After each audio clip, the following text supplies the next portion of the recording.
Today is Nicholas Payton.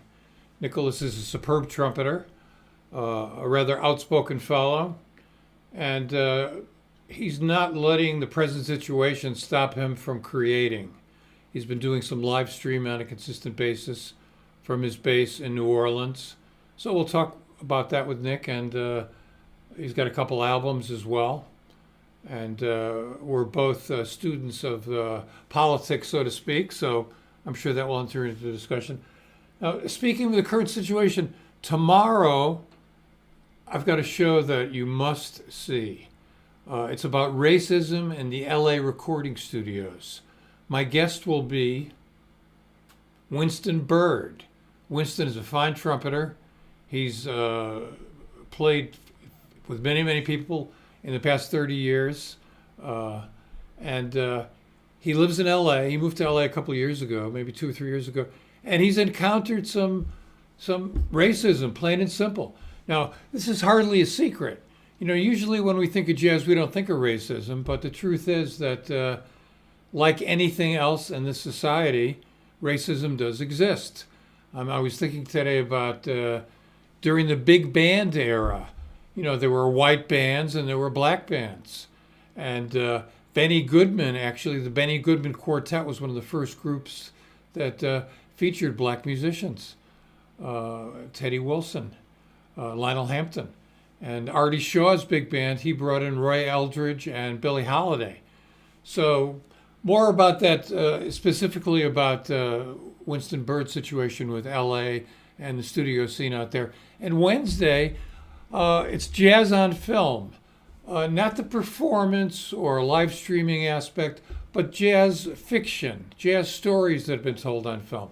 You know, my guest today, Nicholas Payton, has a certain presence, and it lent itself well to a role he played, not a featured role, but he was in the film Kansas City, a Robert Altman film that tried to tell the story of musicians in jazz. And there's been a number of films, a number of Hollywood films that have utilized jazz musicians. Some have been horrible, and some have been okay. A great one hasn't been made yet. But we'll talk about that on Wednesday. So we're going to start the show today with some of Nick's playing, and then we'll come back with Nicholas Payton. Ways of knowing, what ways that African people have, belief systems, ways of viewing the world that they brought into that space to give some sense of order. They couldn't believe it and go crazy. Black people did not look to the West for their ideas of God or the divine.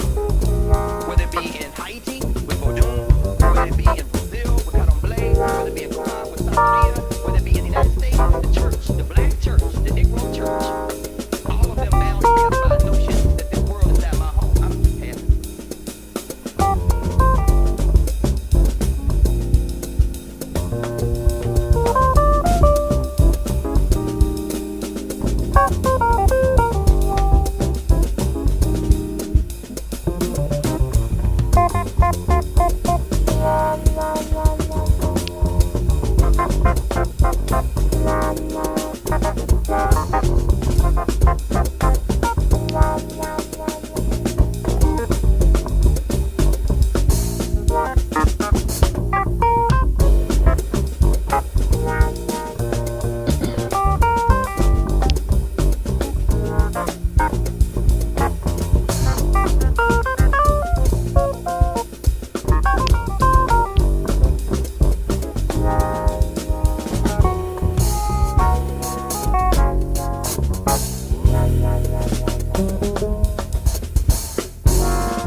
Hello, Nicholas. How are you?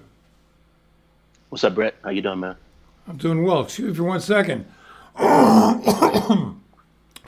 Before I ask you about the challenges of playing the trumpet and the piano at the same time, who were your collaborators on that piece? That is Jonathan Barber on drums and Ben Williams on bass. Yeah, I know Ben Williams. So how long have you been utilizing this trumpet piano thing in performance? Because later on we're going to look at another video out of Jazz Festival in Europe where you play Stablemates. Here it's something a little bit different. How long have you been utilizing that format? Consistently since about 2012. Yeah. I started doing it around '06.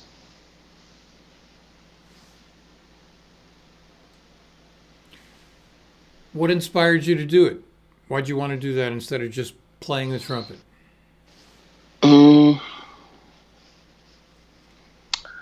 As I started getting into a different headspace harmonically, I found it increasingly more challenging to find keyboardists to play the right stuff behind me. Either they would try to play chords to make all my funny notes I was hearing, they try to make them fit, or they wouldn't know what to do and just stop playing.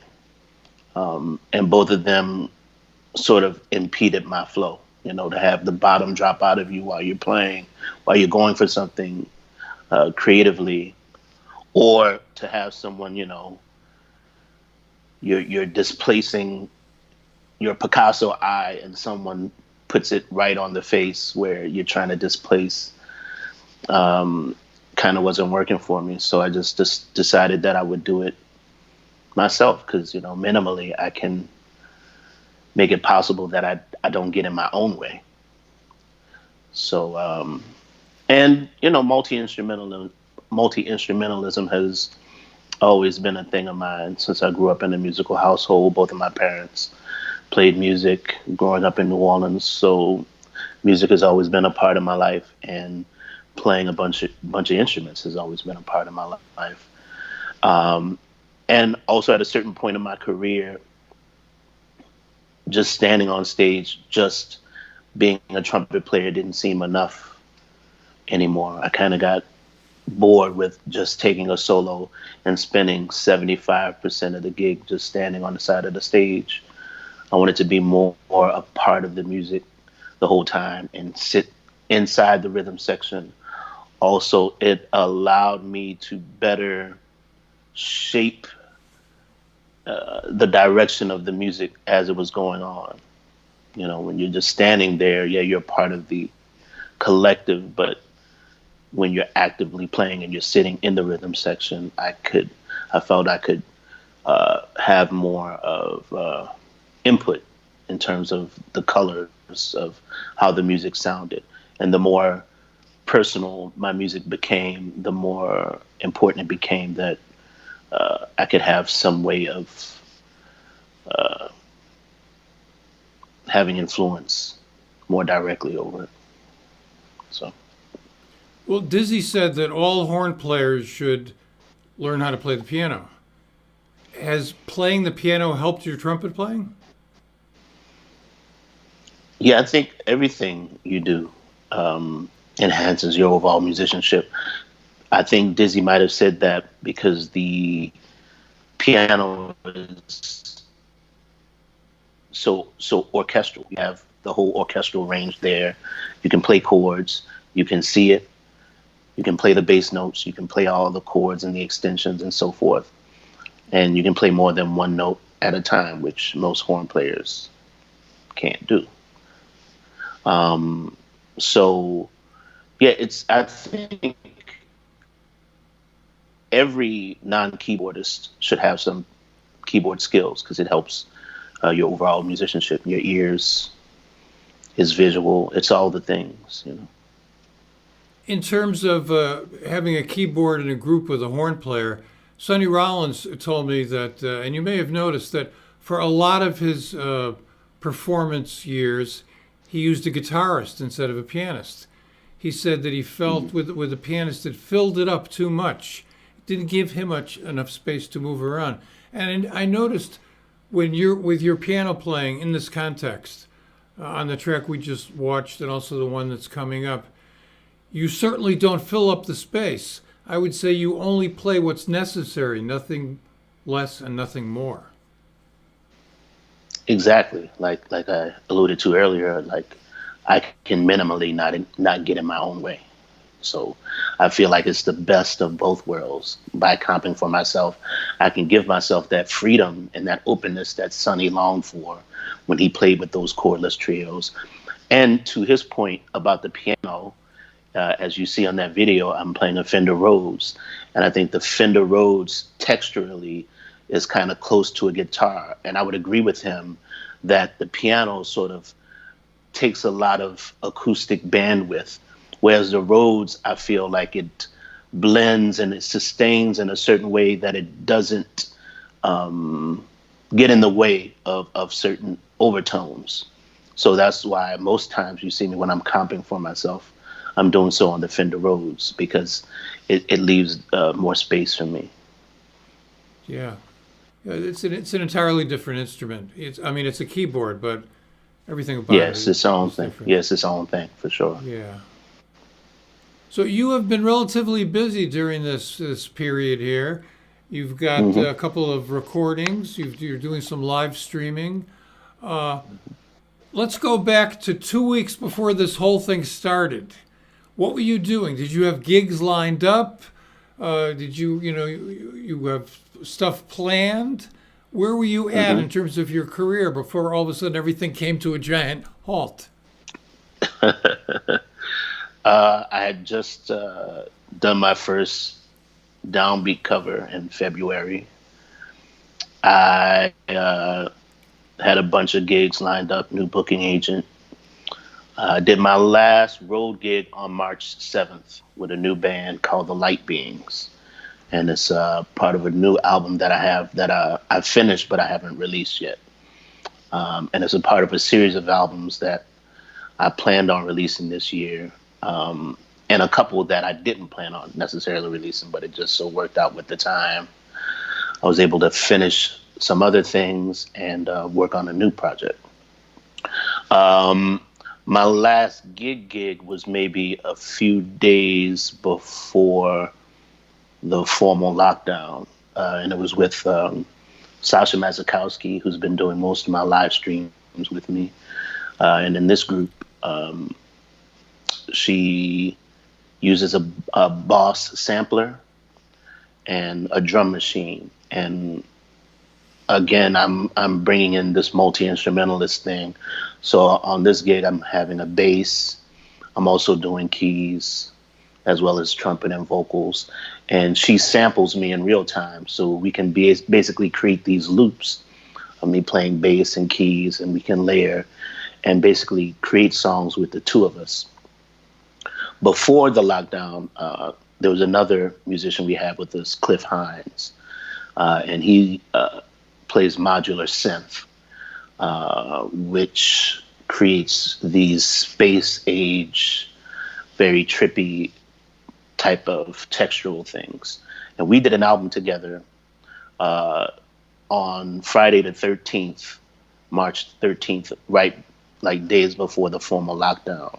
And we had been talking about recording together for the last year or so, but our schedules didn't permit. So with this COVID thing happening, it was like our schedules were all of a sudden wide open. All gigs were canceled for everybody all over the world, pretty much. So I said, let's get together. We got together at my house for 2 days. That Friday and Saturday, we had like 2 5-hour sessions at my house. Cliff, who's the modular synth player, he also is an engineer, so he recorded it in Ableton. He mixed it. I sent it to my mastering guy. Had a friend of mine, Jamie, do the artwork. which was a spoof on my previous album. So my last album before that was Relaxing with Nick, that I did on the Smoke Sessions label. So as a spoof on that, I did Quarantine with Nick, and it's a picture of, a hazmat suit, and it looks like the Smoke album cover, their brand. And I called Paul Stash, and I was like, yo, I want to do this. He was totally cool with it. So it's been my fastest, most real-time work. 2 weeks from recording to release to people's ears. And basically it's a sonic portrait of the times and what that felt like, especially in that initial lockdown, because it was unlike anything any of us have experienced in our lifetime.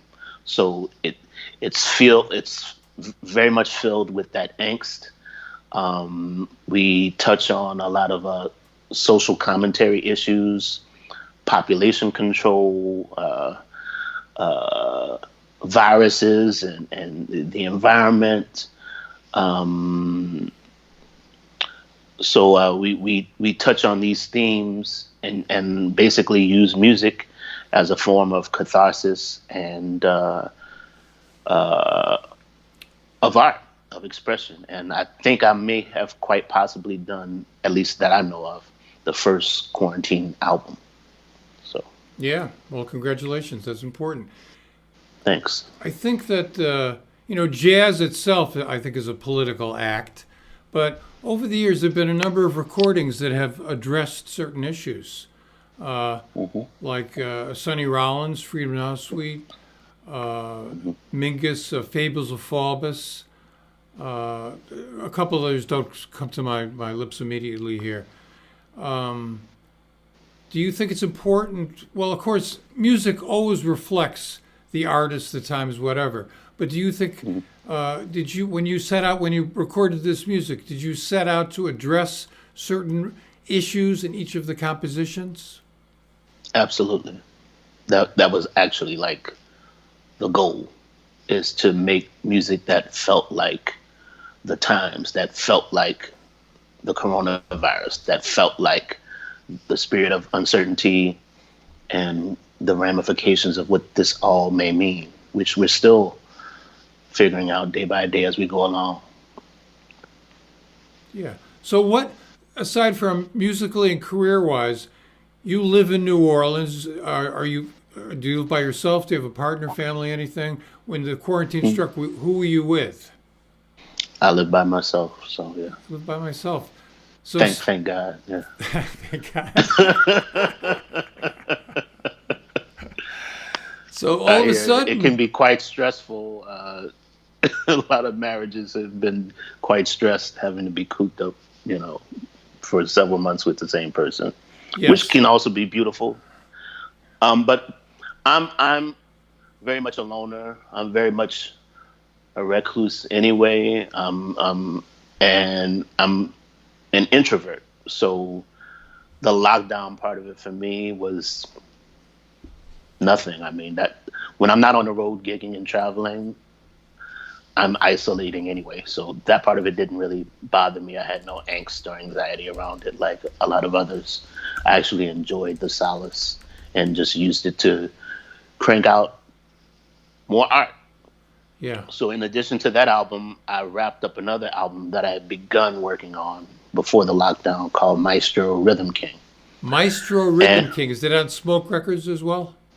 No, this is on my Payton Records label, my very own label. As is Quarantine with Nick. We spoofed the Smoke cover, but both are Payton Records releases. I started my own label in 2012. So this is probably my maybe 7th, 8th release I'm at so far. And I have a couple in the can ready to go right now. And beginning to work on another. But yeah, basically the album title derives itself from the drum machine that I featured very prominently on it, called the Maestro Rhythm King. And I got the inspiration to use this machine from Sly Stone, who featured the machine very heavily on his There's a Riot Going On.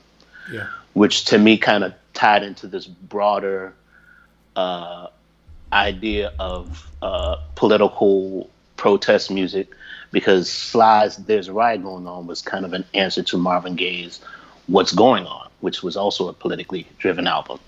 So I felt it would be a fitting time to drop an album inspired by other political works, but also maybe a bit counter and a bit softer and warmer to the Quarantine with Nick album, which starts maybe a bit unsettling and it warms up as you go throughout the album. But I really wanted it to feel stark, lonely, dismal in certain places, and then maybe we don't hit any warmth until about 3-4 tunes in. Whereas Maestro Rhythm King is a soul album, very warm. It's like soul food. It's like comfort food. It's very good feeling. It's like plush and lush. And I play all the instruments on it. Like I said, I featured that vintage drum machine on all the tracks. I play some live drums, augmented with live drums on some tracks, and use a lot of vintage keyboards like the Fender Rhodes and the Moog synthesizers and the Prophet and Korg Poly 6. And yes, it's like a modern R&B album, basically. Yeah. Viewers may see that there's some problems with the contrast of my picture here. I don't know what's going on. Technology, what can I tell you, friends? It has a mind of its own. It definitely does. And this is, are you familiar with Mercury in retrograde? Yes, I am. We're in the middle of Mercury in retrograde, so I don't know about you, but some Thanks things for have reminding gone me. wrong, you know? One thing that's notable about Nicholas Payton is that he's more than just a musician. I mean, you are an activist, you're a writer, you have a record label. So these multiple things that you are doing, is that something that's always been part of your agenda? And what was the inspiration for that? I think so, to some degree. But as I've gone along this journey, I've felt more comfortable, more confident to bring some of the other aspects of my artistry to the forefront. For the formative years, I was very focused on playing the trumpet and being a trumpeter. But the whole while I was sneaking stuff in. For instance, on my Nick at Night album, that was the first album I played other instruments on. I played some keyboard. I played harpsichord and celeste. On Dear Lewis, I played Fender Rhodes on a track. I sang on a track.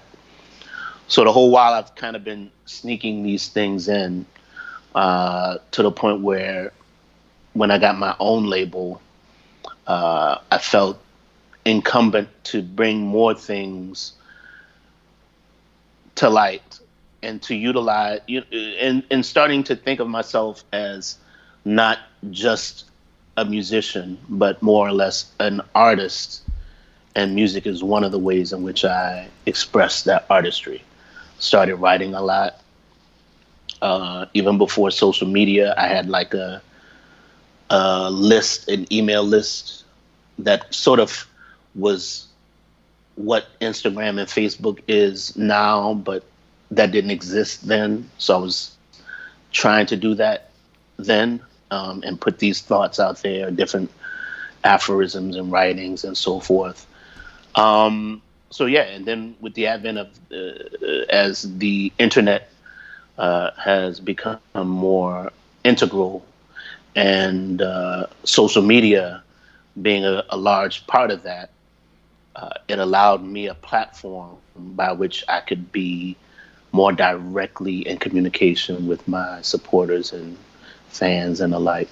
So I really love that level of autonomy that didn't exist before, because I think for many years I was plagued with being misunderstood or misrepresented in interviews and such, and having my words either misconstrued or edited out. And now I feel like I can express myself very directly with my supporters and release music within the span of a day or so directly to people. And so I like the immediacy of it, and I like the direct connectivity of it all. Yeah, absolutely. Let's look at another track here, and we'll come back and we'll talk some more with Nicholas Payton.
Yeah, oops, I shrunk there. Sorry about that. Benny Golson's Stablemates. You know, Benny Golson and Sonny Rollins are the only people left from the infamous Great Day in Harlem photo. Did you know that, Nick? Wow. I did not know that. Wow. I mean, that photo's in 1957. Hmm. They're the only survivors. You know, it's a couple of heavy survivors at that. Yeah. But Benny is still, Sonny unfortunately is not able to play anymore because of a respiratory problem. But Benny, who is in his 90s, is still out there. He's still doing it. Yeah. Still killing it. Yeah. Yeah, he's an amazing guy. A great writer, teacher, performer. When he talks to the audience, he's got a great rapport. Great dresser, great style, class. Yeah. There you go. So I wanted to talk to you about this thing about speaking the truth and being outspoken. You know, when someone is willing to write in a public forum, be it a blog or a post on Facebook or whatever, and speak a truth that's not easy to speak because it's going to offend some people. Maybe it's going to make some people think about something they haven't thought about. Sometimes there's a price to pay for that. I myself have encountered some of that. Not like the Hollywood 10 who were blacklisted as screenwriters, but you know, in the late 90s, I had a blog, the first jazz blog called Bird Lives, where as the pariah, I wrote these impassioned diatribes against the injustices of the music business, which I think were definitely justified. And it took, initially people didn't know it was me, but when they figured it out, I had some record company people who like shunned me.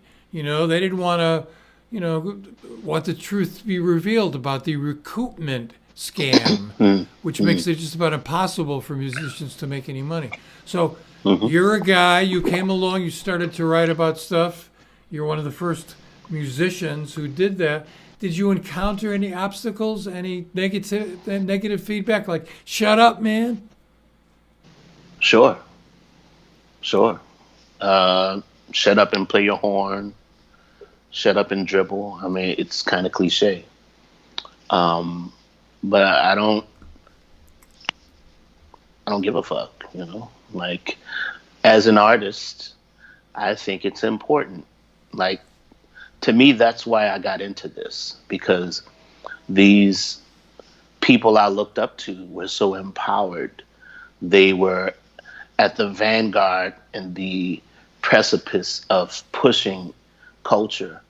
And all the people I look up to, you know, be it personally that I've touched, that I played with, or the people whom influenced me on record and from an ancestral standpoint, they were very outspoken people. And that's what this music represents, particularly for Black people. It crafted the first freedoms we've had post-colonization. Like Louis Armstrong was the world's first pop star. Like that idea didn't really even exist before him. So people like him and Duke Ellington, they were responsible for breaking down doors. They were among the first Black people to stay in hotels no one Black could stay in, to play venues no one Black could play in, and to begin integrating a very segregated and racist society. And I don't think we've advanced past that. Hence the current movements of BLM and so forth that's going on right now, addressing the years of systemic racism and oppression. It is not a farce. It didn't end in 1863 or 1865. It has been going on now for 400 years. And it's refreshing to see a groundswell and a critical mass of people echoing the sentiments that I've felt my whole life, but more specifically when I started the BAM movement in 2011, which I spoke to the racism and the injustice in jazz in particular. but certainly overall black music. And that's what BAM represents, black American music, bringing together this whole of black music that has been separated through commodification, commercialism, marginalization, genre classification, and so forth. All these constructs that seek to divide in order to conquer and to possess and oppress. So BAM, the whole missive behind that was to bring together these musics that are all basically a part of the same family, and to acknowledge the ancestors who created this music, that it's black music. That's not to say who can or can't play it. It's just about paying deference and homage to the culture and the community from which it springs forth. Why that's important? Because when Africans were brought here and enslaved, they were not allowed to speak their native languages. So they developed a new language in the field holler and the work song and gospel music, which eventually transmuted to the blues. And that language was reveled in places like Congo Square, which might have been the only place in North America where the enslaved Africans were given a platform and a space to practice their traditions. And that reestablished the link and the lineage of these estranged African peoples to their native land and to one another. And out of that energy of Congo Square in New Orleans, first of all, it's just an energy vortex. If you've ever been to Congo Square, which is now in Armstrong Park, you can feel the energy coursing through you from the ground. And as I understand it, it was sacred ground from the natives. So this, again, is a part of a tradition and a lineage. And out of that energy created Buddy Bolden and King Oliver and Louis Armstrong, who again was the first king of pop music. And basically, he became the world's first pop star because his voice as an artist coincided with a new advent in technology in the phonograph, which allowed people all over the world to hear the same piece of music in relatively the same time frame. So you can impact basically millions of people all over the world at the same time. So much like the music video did for Michael Jackson, which allowed him to have a meteoric rise of fame. Here's this new kid with a new look, with a new style of dance, with a new style of music that allows for everybody in the world to basically hear this new work in real time. The same thing existed for Louis Armstrong with the phonograph. So this music has been instrumental in crafting whatever freedoms as Black Americans we've had post-colonization. And I think it's an important aspect of the music to remember. Yeah, it's fun, it's entertaining, you can dance to it and so forth. But I think it's important to remember that aspect of it, because that's liberating for everyone, not even only Black people. And I think all spiritual practices, all liberation movements, music is perhaps the most direct language, the most direct bridge we have to this world and worlds not seen. It is the bridge between the mind, the body, and the soul. When artists go in places and, if Americans go to other places and they don't speak the language, but you can set up a band and play some music and everybody gets it, because we all have a shared collective experience as beings on this planet, that we experience pain and joy and love and all these things. So this music to me has always been the first civil rights movement. And I think any type of liberation movement is perhaps not complete without music. All churches have music. The music The musics may differ, but music kind of cuts to the foundation of who we are as beings, and is, to me, the quickest way for us to connect and commune with Mother Nature, the universe, the Creator, God, whatever you believe, whatever you want to call it. So I think that's an important aspect to remember. And basically, BAM was my effort to continue a conversation that artists like Duke Ellington and Sidney Bechet and Ahmad Jamal and Miles Davis and Max Roach, all of whom had a problem with the word jazz. And my problem with it chiefly is that it makes it easy to not acknowledge the Black community and the people who created this music that it springs forth. Again, that's not to say who can or can't play it, but jazz allows institutions and educational institutions to teach and disseminate this music, and to create professors and to perpetuate this music and to capitalize off it, and never have to deal with the Black community, never have to deal with the Black people who toiled and struggled to create it and all their story. That's an important and actually a beautiful, inspiring part of the story. I don't care if you're white, green, or whatever. You know, in some aspect in this modern world, we're all slaves. We're all subject to ideas and thoughts that prohibit us from thinking critically and questioning. And that's really what I think this whole COVID Black Lives Matter 1-2 punch is bringing to light, is all the things that have sort of been bubbling under the surface, all the injustice, all the inequities, they're coming to light. And hopefully we turn these lemons into lemonade and use it. We have an opportunity here to have a real awakening. It can go either way. And we're at a cusp with our current administration in America in particular.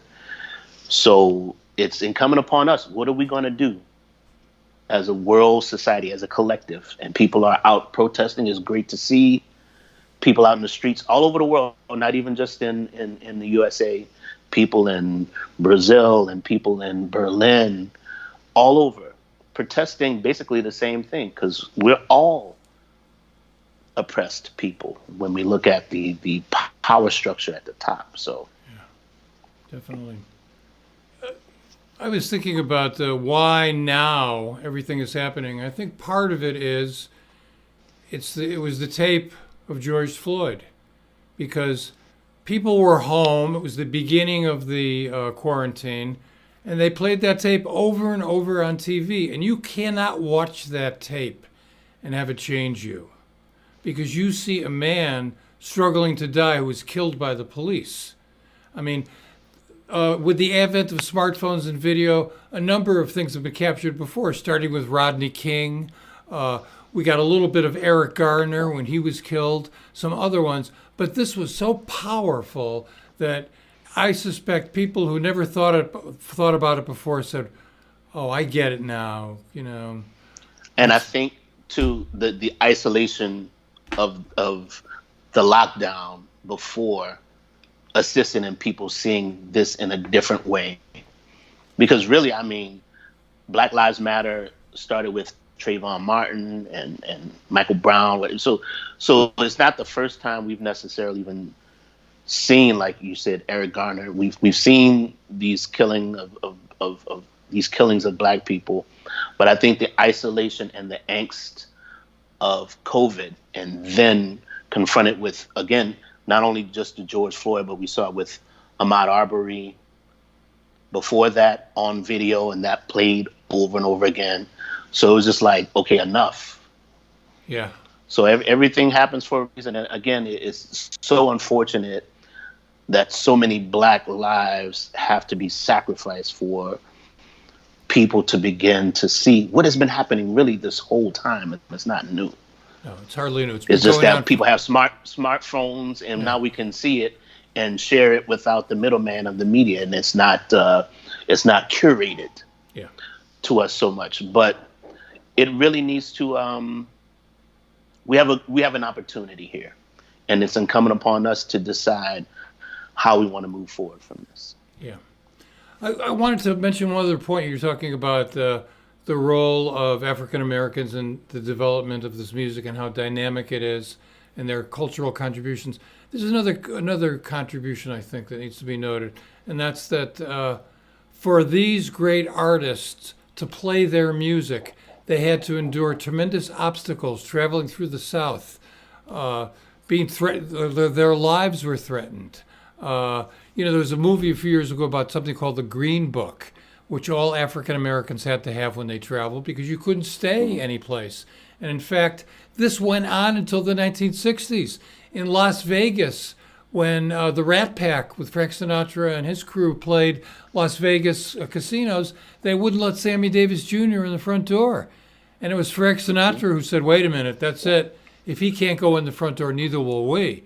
It took a guy like Sinatra to stand up to that.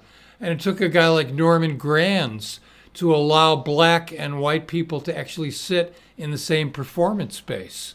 So the horrible obstacles that were endured by our great artists and just in sake of changing society and I think changing the music really need to be recognized. Mm-hmm. Yeah. Sure. Fight continues. Yes, it's far from over. And, as we were talking about before we got started, it's going to take a hell of a lot more than the change of a couple of sports teams' names and monuments to bring about real change in this country. We have a problem with the police. They've become very militaristic. They've replaced lynching. In the 20th century, it was about lynching black people. Now it's about policemen killing black people. Well, if we look at the history of the police, it has its roots in the slave patrols.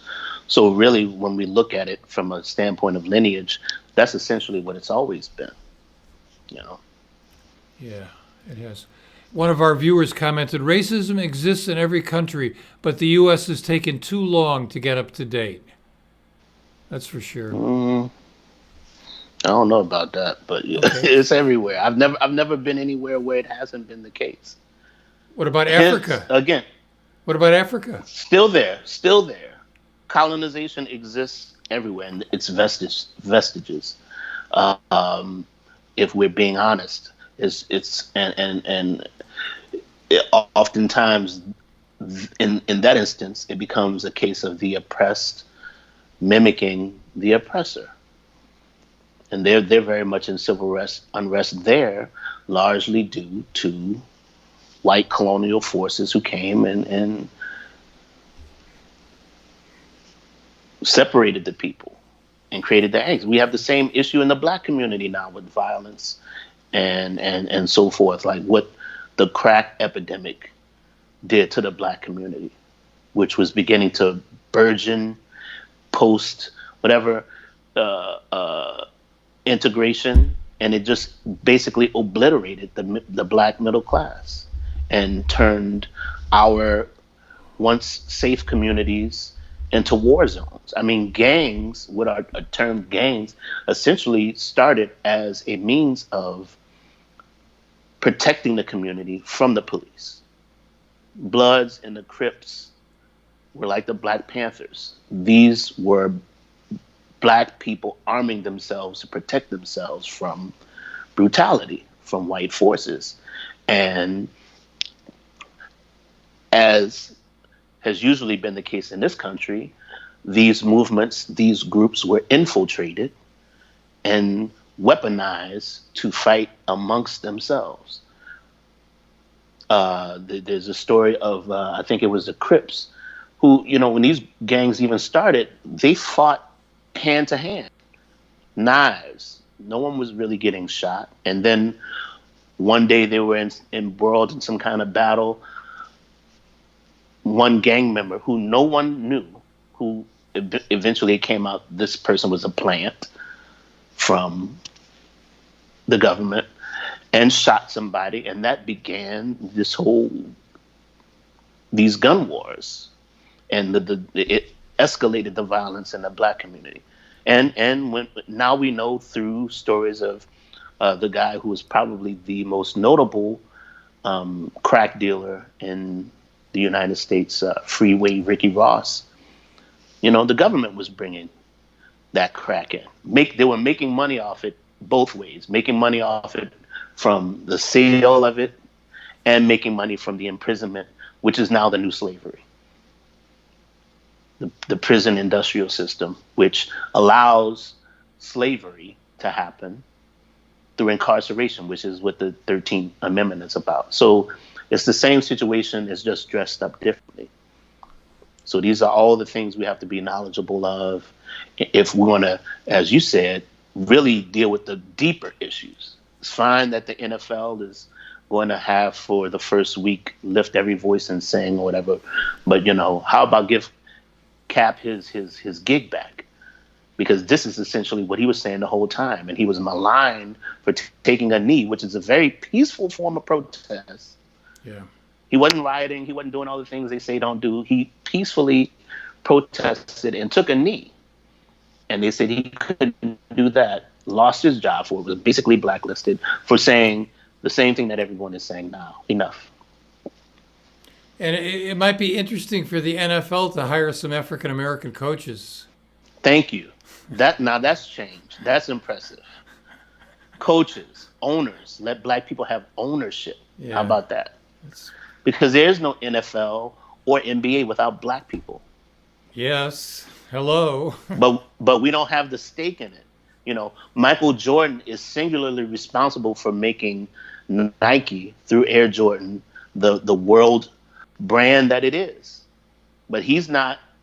He's made a ton of money, but they've made more money than he does. So it's still in essence slavery when you don't actually have a stake and you making a brand cool.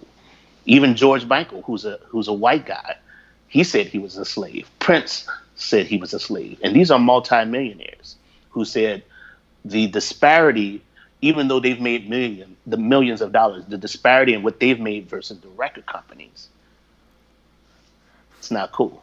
So these things need to be addressed on a systemic level.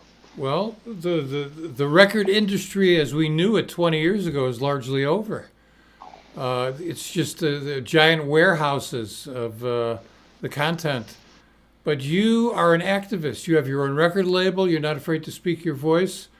And you're not afraid to evolve your music. And for that, my friend, I have nothing but respect for you. And I want to thank you so much for taking the time from your My pleasure. quarantine schedule to share some of your thoughts here. And one more time, the name of those two albums that people can check out on your website. I'm sure they're on iTunes and all the places. What are they called? Quarantined with Nick and Maestro Rhythm King.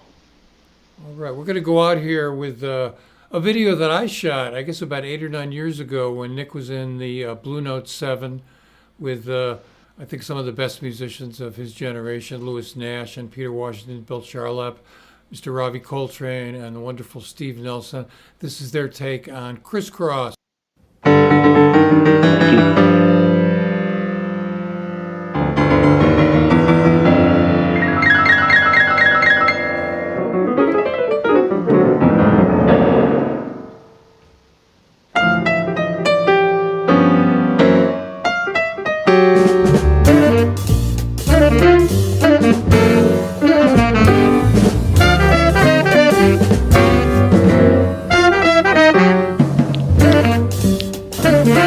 you.